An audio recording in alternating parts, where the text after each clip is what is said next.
What one discovery would mess everything up? Story 1. Teleportation. Teleportation would reshape the world, not because people could zip around through sheer willpower, but because a machine would do the work. And that machine would influence the entire global economy, since so much of what we value is determined by the cost of moving goods. The realistic version wouldn't be sci-fi portals, it'd be more like airports. You'd show up early, stand in line, pass through TSA-like security, and wait your turn to be transported. If the system could move vehicles and people simultaneously, maybe entire sections of interstate highways would become teleport lanes. You'd merge in, pick your destination through an app, and get sent across the country. International travel would still go through customs, just with far stranger technology. Teleportation wouldn't feel magical. It would feel regulated, crowded, and bureaucratic, but world-changing. Story 2. Earth as a supercomputer. The idea that our planet could be an organic supercomputer built by incomprehensible beings is unsettling, and it lines up with a story from an old sci-fi book. An alien ship crashed, the crew was immortal, and they seeded life on Earth purely so humans would one day manufacture a replacement part for their engine. When humanity finally advanced enough, we built the component and the aliens quietly collected it and vanished. No grand revelation, no thanks, no guidance. Our entire civilization existed as a stopgap repair manual for someone else. Once the task was done, our creators simply left, and we were left wondering what our purpose really was. Story 3. Time travel. Time travel is another concept that terrifies people, not because of what it would look like, but because we wouldn't know it was happening. If someone changed the timeline, we'd only ever remember the altered version.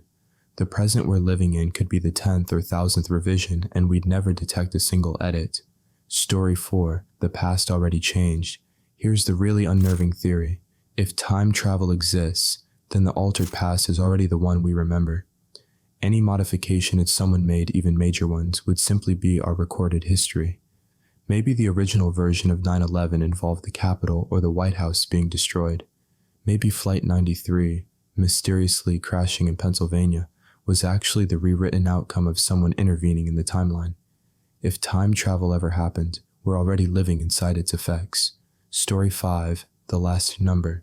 Some mathematicians argue that there might be a last number, not in logic, but in reality. The theory says numbers only truly exist if they can be represented by physical things. In that sense, the biggest possible number might be the total count of all fundamental particles in the universe, or in every universe. Anything larger is just a symbol, an imaginary construct like the square root of 1. It has a meaning, but not physical existence. The idea that math itself may have physical limits is strangely haunting. Story 6. A true learning AI. If someone creates a fully self-learning AI genuinely autonomous, capable of rewriting its own code, whoever controls it will instantly gain world-altering power. It would innovate faster than any government, solve problems humans can't even conceptualize, and obliterate entire industries overnight. Millions of jobs could vanish before society has time to react. Economies could collapse from the speed of progress alone. And if the AI develops a sense of self-preservation, if it spreads into the global internet, then stopping it might be impossible without destroying modern civilization and starting from scratch. We are not remotely prepared for what a true AI could do. Story 7. If P equals NP. If mathematicians ever prove that P equals NP, the world changes instantly. Right now, NP-complete problems require exponential time to solve, meaning even the fastest computers would need centuries to crack them. But if P equals NP, those same problems could be solved quickly. Tasks we consider impossible would suddenly become trivial. But here's the terrifying part. Modern encryption would collapse. Government secrets, credit cards, banking systems, military communications, everything would become readable to anyone with the algorithm. Privacy would evaporate overnight. P equals NP wouldn't just advance computing, it would dismantle the entire digital world we rely on. Story 8. If thermodynamics is wrong. If thermodynamics turned out to be just an approximation, like how Newton's gravity worked fine until Einstein refined it, everything we think is impossible might suddenly be doable. Breaking the laws of thermodynamics currently means breaking reality. But if a deeper model existed, one that made thermodynamic violations normal, It could unlock technologies we can't even imagine. Our scientific models have always evolved, Ptolemy to Newton to Einstein. If thermodynamics is just another incomplete map, the true version might allow forms of energy manipulation that rewrite civilization. Occam's razor is really just a rule of minimal energy, and if energy can behave differently than we think, everything changes. Story 9, the dark web story. A guy once tried to buy a rare substance online but got scammed out of $200. He warned others on the forum, assuming nothing would come of it. Days later, he got a message from a vendor saying, "That same guy just tried to scam me for an ounce of MDMA. I'm sending him a package of sugar instead. Give me your Bitcoin address, I'll reimburse your $200. The next day, the money appeared. For all its horrors, the dark web has its own strange, chaotic honor system, and sometimes its own version of justice. Story 10, aliens. If aliens reveal themselves, everything changes overnight. Religion would fracture. Many belief systems would lose their foundation if extraterrestrial life disproves human-centered creation. Our technological achievements would look primitive compared to theirs. If they chose to share their knowledge, society would leap forward centuries in a generation, and the idea of nations might dissolve. Instead of identifying by borders, humanity would start seeing itself as a single species facing a much larger universe.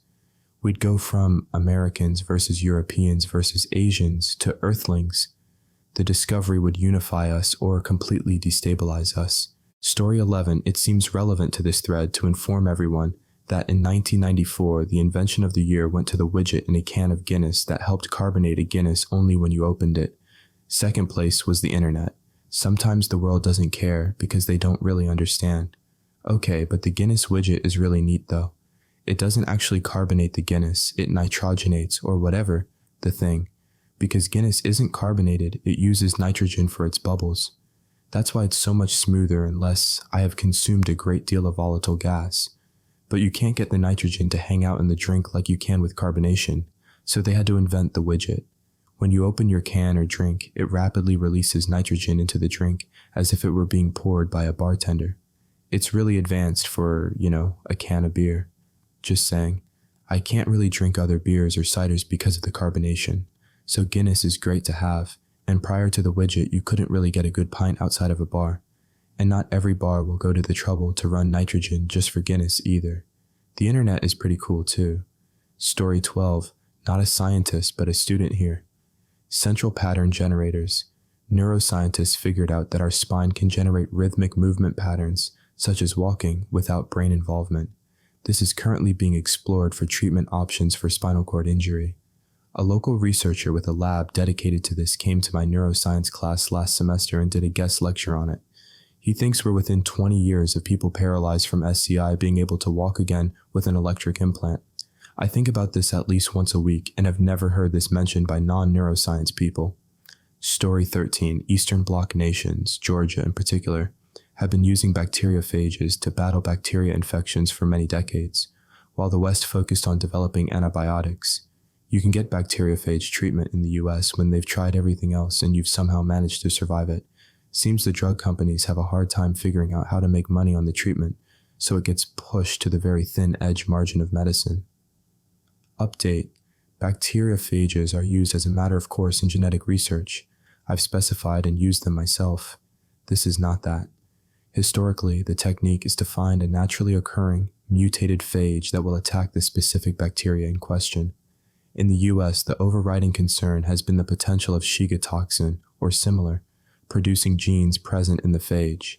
This latter is wrong-headed two ways in my experience, which makes the assertion suspect to me. Though I haven't seen anything conclusive, the decades of research prior haven't shown this to be an issue. Regardless, it's an almost trivial test with today's technology. Story 14, the discovery of the memory engram and artificially manipulating memories within the brain. This guy at Boston University was able to not only identify the exact groups of neurons that correspond to an individual memory in the brain, but he was also able to manipulate those memories to delete or artificially create new ones. Really the most sci-fi thing I've heard about in real life. Check out Dr. Steve Ramirez's TED Talk on YouTube. He's a very down-to-earth guy and explains the entire subject fantastically. Story 15, the doctors in London who proved cholera was bacteria in water. It wasn't the result of odors or bad smells, as it were, just by mapping where the cases were in relation to which street water pumps. The populace was angry with them, as one of the wells had the nicest water. Removed the pump handles, cases went down, then disappeared. Until then, cholera and many diseases, malaria mal means bad, so bad air, thought to be the cause of airborne smells. Of course, a few like TB are droplet carried. Story 16, AlphaFold 2 has a very real chance of being the most transformative tool in the history of the biological sciences. It's open source and free to download, which means that any biolab in the world can get a hold of it. And because it's open source, it's easy to adapt to specific situations, even more than a CCNN normally is, which is a lot.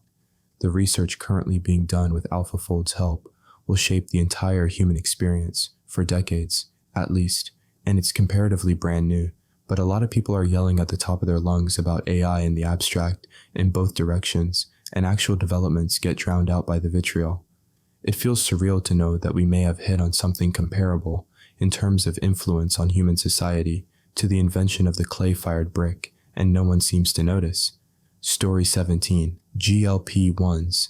It's nothing short of revolutionary. Not only does it stabilize blood sugar in diabetics and promotes weight loss for obese people who have no luck with other treatments, it also curbs addictions to alcohol, smoking, even shopping. It has been shown to be protective for cardiovascular health, used for kidney failure. It's a treatment for certain liver diseases, and that's just what we have confirmed so far. In my book, GLP-1s are right up there with penicillin and pasteurization. Story 18. I am not a scientist, an engineer with an interest in science, but I think what was pulled off with mRNA vaccines as quickly as it was to counter the pandemic is grossly underappreciated by the majority of the population, as is the development of mRNA technology, a Swiss Army knife-like tool itself. Generally, any kind of highly complex development like that in the HPV vaccine, mentioned elsewhere in this thread, is not sufficiently appreciated by people that don't grasp the complexity of the technology. Story 19, published in late 2024, was a study showing that silicates played a catalytic role in the formation of amino acids in protocells, taking a huge step in validating abiogenesis as the origin of life. Basically, they redid the Miller-Urey experiment, which already showed simple organic compounds could emerge from inorganic compounds in conditions similar to early Earth. With a difference. In order to avoid external interferences, they coated the container with Teflon and put it in a dark room. What happened was nothing.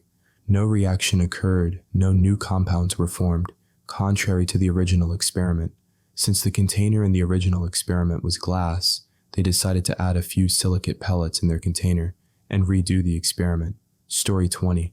Still a lot more to do here, but we recently discovered a potential explanation for how environmental and metabolic factors influence the expression of certain genes in our DNA, amyloid proteins. This is remarkable because it partially redeems long-debunked genetic theorists like Lamarck, Lysenko, and Ivan Maturin, who thought environmental factors were the primary drivers of heritability and believed DNA was oversold in this regard. The problem was that once we better understood DNA, we slightly overcorrected and dismissed environmental metabolic influence in favor of DNA-exclusive thinking, but that has always failed to fully explain a few things. Recent studies have shown things like heritability and alcoholism, which was poorly explained by DNA, but is explained by DNA methylation and amyloid proteins, which can essentially cause certain genes within your DNA to express more strongly or less strongly, or even switch off entirely. Story 21, Why Nations Fail, The Origins of Power. Basically, these two men proved a causational relation between a country having well-funded institutions and country wealth, as in, they proved that strong and fair institutions cause nation wealth, as in, having good institutions is the best indicator of future wealth on national level. While their book has been quite successful and their research won the 2024 Nobel Prize of Economics, politics worldwide remain unchanged. Their research, which should single-handedly disprove economical libertarianism and destroy the idea of preferring a small government, has done little to stop the resurgence of these policies in recent times. Story 22. There is evidence in neuroscience that a brain is not a single consciousness, but contains several consciousnesses. In split-brain patients, one side of the brain can know something that the other side doesn't, and one side of the brain will make up stories about why the opposite side did something. It's completely mind-blowing and makes no sense to how we think about ourselves. This reminds me of a story about Mel Blanc, the original voice of Bugs Bunny. He was involved in a bad car accident in the early 1960s that left him in a coma. His doctor would enter his hospital room every morning and greet Mel to see if he might be conscious, but Mel never answered. Then one day, the doctor decided to enter Mel's hospital room and greet Bugs Bunny instead. Bugs Bunny spoke back to him. Story 23. 140-year-old DNA evidence may have identified the identity of Jack the Ripper. From a February 15th article on the New York Post, English historian and author Russell Edwards said DNA found on a shawl recovered from the scene of one of the killer's vicious slayings was tested, revealing the butcher who terrorized Victorian London's East End in the late 1800s was a 23-year-old Polish immigrant named Aaron Kosminski, who died in a mental institution in 1919. When we matched the DNA from the blood on the shawl with a direct female descendant of the victim, it was the singular most amazing moment of my life at the time, Edwards told Today in Australia. Story 24. This at the time was extremely significant. The eradication of smallpox, one of humanity's deadliest diseases. Nowadays it's shrouded in a bunch of anti-vax bullcrap. Should it ever come back, there is no way we'd be able to eradicate it. Similarly, in 2011 we eliminated rinderpest, a common infectious disease among cattle. To date, these two diseases are the only diseases in history to be eradicated worldwide and are no longer a threat to life. I wish to also remind you that the global effort to eradicate one of the deadliest diseases in cattle cost $5 billion USD. Smallpox eradication was $300 million in 1967, accounting for inflation that's about $2.8 billion, a collective $7.8 billion to globally eradicate some of the deadliest diseases on planet Earth. Story 25, an oldie but a goodie, stellar spectroscopy. Because of quantum mechanics, when light passes close to an atom, sometimes the electrons in the orbital either emit or absorb photons. On a galactic scale, if you've got lots of atoms that can add up to a lot of light, but electron orbitals have a specific energy depending on the element, and only photons of exactly that energy can be absorbed. And photon energy is determined by wavelength, and we know the element's characteristic wavelengths very well. So that adds up to a lot of extra or a lot of missing photons that travel all the way across the universe to our telescopes. So we essentially know what elements are in stars in the intervening media from hundreds of light years away, on the largest scale known to man, because of the interaction of the smallest scale known to man. Story 26, how to have a society without money. It would never get implemented because no one wants to give up the special green paper they work so hard for. Money simply represents your time. You trade some of your time for an amount of money you agree to, and then you trade that money for things you want. Money was invented because of the problem of coincidence of wants. If I only make bread, but I want meat as well, I have to waste time and energy to find someone who not only has extra meat, but also someone who is willing to trade their excess meat for some of my bread. But with money, I can trade my bread for money, and then trade my money for meat. I don't have to find a meat seller that also wants bread, just one that wants money. It's a much more efficient way to live. Yeah, it sucks we have to work to live, but removing money would open a whole other world of problems. The world revolves around money because it represents our most precious resource, our personal time. It's here to stay, and it should be. Story 27, GLP-1s for weight loss. The single greatest health risk in America and the world can be fixed with an injection. I remember growing up as the chubby kid, bullied for being one of a handful in my grade, but now the majority of Americans are overweight. Layman's understanding here, this drug can switch two hormones to signal the body to burning versus storage mode, crazy feeling after being in storage mode all my life, and making the body feel full, hardly any cravings for food. It is ridiculous to feel like normal people for once in my life. I have lost 50 pounds so far, and now weigh less than I did in high school at times. My body feels great, and the health benefits long-term will be immense. Story 28. It's less a specific technology and more a broad sense, but we've progressed more in the last 5 years than we did in the 200,000 years it took us to get here. We've had fusion reactions, quantum computers, AI, while I dislike the art aspect, has revolutionized how we interact with information. Basically, I'm so excited to see what technology will look like in the next 10, 50, 100 years. I can barely contain my excitement. We've progressed so much in information that in the next few years we will need to discover a whole new way of processing information because we've perfected it already. Story 29. Back in 2016, when the results of the CTE brain analysis on former football players went up in JAMA and showed just how extensive and common these injuries are, it should have caused an uproar. And people were aware of it, to be sure, but it seems like most have chosen to just ignore it and assume it's someone else's problem, along with hollow justifications like they knew what they were getting into and they get compensated well enough for that risk. Story 30. I've already forgotten the facts and I need to catch up, but I'm reading a course on ecological restoration. I had to read too much about the global environmental situation, and it's just sad. It's sad. Neither politicians nor business people are aware of the current reality. They think they can continue as they've done for years, that nothing will happen, and when they've made money, they'll simply live comfortably with the tamed money while others suffer, as they've always done. But that's not the case.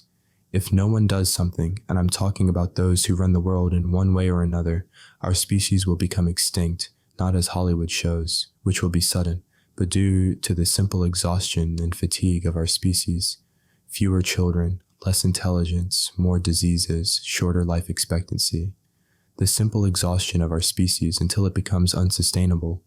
It's just sad, and no one really knows how we are.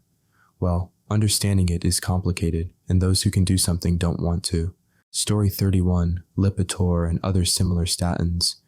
These drugs have been quietly saving millions of lives for years, and they're pretty much always taken for granted and considered a normal medicine. We freak out about how many lives penicillin or a new vaccine can save, and for good reason, but Lipitor is probably going to be one of the biggest life-saving medications in history. Also, nitrogen-based fertilizers. We don't talk about it much, but the world probably couldn't support 7 billion people's current dirts without it. So without some German dude's invention, we'd all be facing much more food insecurity, and billions of people may have never been born. Story 32, climate change. It's literally going to end our civilization, and we kind of just shrugged. I'm not trying to undersell the effects of climate change, and absolutely not denying it is real and man-made. It will not end our civilization, though. It will not be a human extinction event or even close. It will result in many human deaths and lead to mass migration, which is going to bring down the quality of life for everyone as we continue to compete for finite resources. We should absolutely be addressing it as it is one of the biggest crises of our lifetime. The reason I bring this up is because many younger people have given up because of the doom and gloom related to it. Many young people today in my area, Midwestern US, think that they are going to die because of climate change, and that simply isn't true on any large level. Sure, there will be cases of people dying from extreme weather events, but we're not going to be living in Mad Max anytime soon. On the positive side, we have actually made huge strides in this area and have pushed back climate change by years or decades. Story 33. The stuff Starshot is doing with light sails is going to change space travel and essentially open the cosmos to humanity. These nanoscale carbon sails, accelerated by radioactive energy from laser light, are capable of being manufactured in a single day and carrying weight up to 1 gram, meaning they could feasibly carry microchip drones. And, most importantly, they can reach 1/5 the speed of light. For comparison, it's going to take the Voyager spacecraft roughly 10,000 years to reach the nearest star to our sun, Alpha Centauri, but Starshot can do it in 20. And this isn't theoretical, the tech has existed since 2016, they just need more funding. Story 34, dark oxygen. In the Clarion-Clipperton zone, or the Clarion-Clipperton fracture zone, there are polymetallic nodules on the ocean floor, which is well below the depths to which sunlight can penetrate.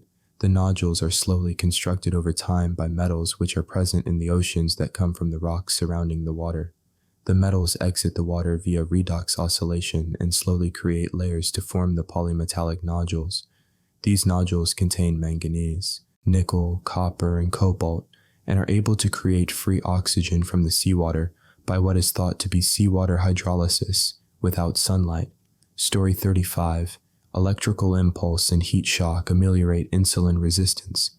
Later studies showed that targeted electrical impulse in mice with type 1 diabetes, causing insulin to be produced in those mice, which led to a prototype for an artificial pancreas, which soon may put an end to type 1 and 2 and other types of diabetes. The first study was from around 2005 or 6. Several studies reproduced this result in 2008-10, and studies are still ongoing. I'm sure scientists in this specific field or researchers in endocrinology working with diabetes medicine and patients know these things, but it's not front page news and it's not something people are dancing in the streets over, but they should be. We now have battery-operated devices which are portable to do this sort of electric shock treatment, and in mice it's working.